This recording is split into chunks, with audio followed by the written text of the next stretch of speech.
Personalization is one of the easiest ways to increase your reply rates, overall conversions, and your sales when you're doing cold email. It's effectively the concept of reciprocity, where it looks like you've done research into the person, so they feel like this email is personalized to them and it's not a mass-produced email. So how do you go ahead and do that easily at scale? One of the first ways you can do that is simply through first name and last name. You can just do that by just saying quick question. Yep, it still works, by the way, as much as you want to believe it or not, just first name. And the first name is basically a variable that you create in your CSV that you've exported or outputted. Just by adding that in the subject line and then starting off the email with, hey, first name, is good enough as a basis point to start and actually get to your next level of standing out from the rest of the crowd, where people just go like, hey, sir, hey, ma'am, or they send some very, very generic emails. The second point is using location to actually send your personalized messages, where let's say we couple that up with the first name piece, where we say, hey, first name, and you can just say, noticed you're based out of blah, blah, blah, like location, right? Or is it sunny in this location? You start off with that question. Now, where do you get location? Well, it depends upon the lead source that you use. Let's just look at Apollo example over here, which is a software that you can use to go ahead and generate leads. When you type in content marketing manager, let's say you're trying to reach out to content marketing managers, you can just put that in the list over here in the title.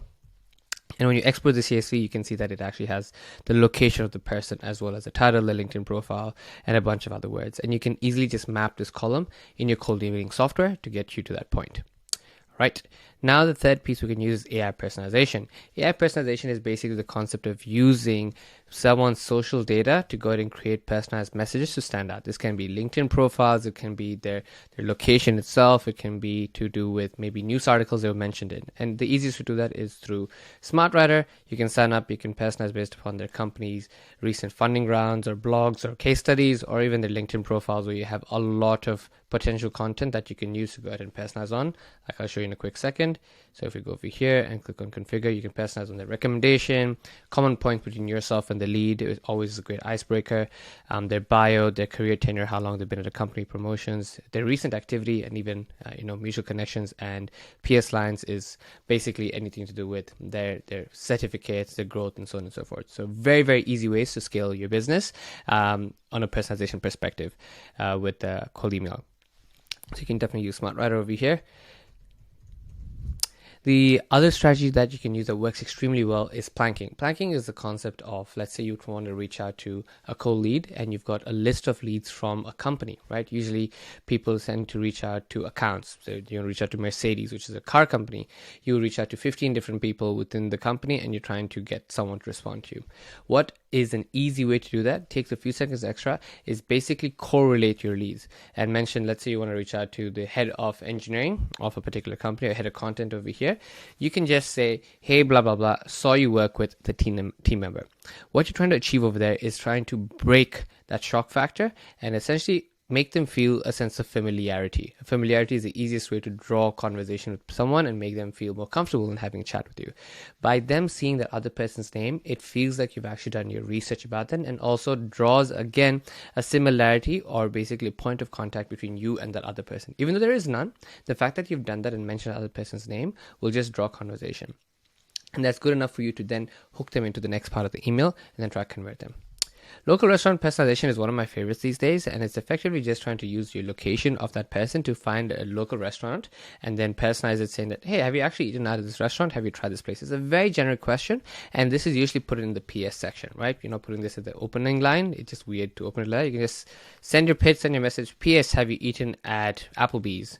I heard it's really good food. And especially if it's a local restaurant, it works extremely well because a lot of people derive emotions and memories with certain restaurants that they've been to, right? Again, you can use SmartWriter to go ahead and do this for yourself as well. The PS line section actually covers that for you. Cool. Intent focused personalization is a very, very powerful way to stand out from the rest of the crowd. And it's also very warm because it's intent focused. So there's a reasoning behind that.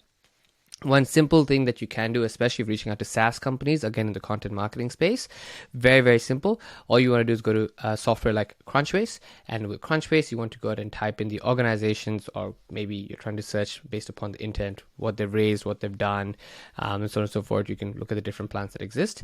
And with that as well, if you want, you can easily go ahead and click on Simple Scraper. This is a Chrome extension to scrape a bunch of leads from Crunchbase itself on the base plan, and then look at upgrading to the Pro plan if you really want to.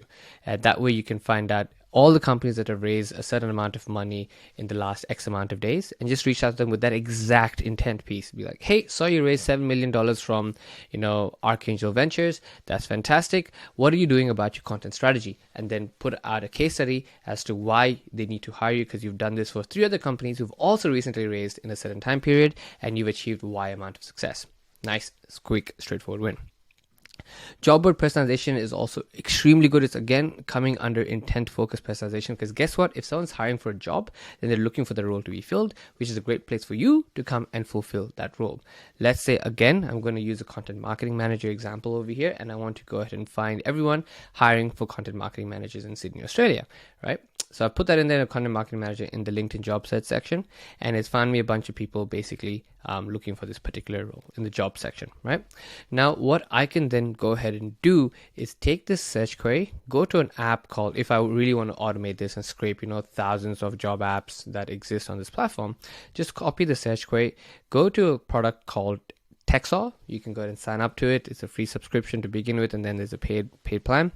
And then from that, what you're going to do is you are going to look for basically their LinkedIn piece over here, and you are going to search for their job section, which is extract jobs from LinkedIn.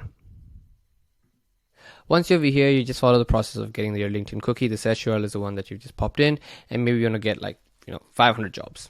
Everyone who's basically put up a bunch of jobs. And that's it. You've got very, very high intent data, and your copy is going to be extremely straightforward. So you can say, hey, first name, which again, you'll get, by the way, when you scrape it. Saw you're hiring for a role on LinkedIn. Again, intent. You want to make sure they know where they are.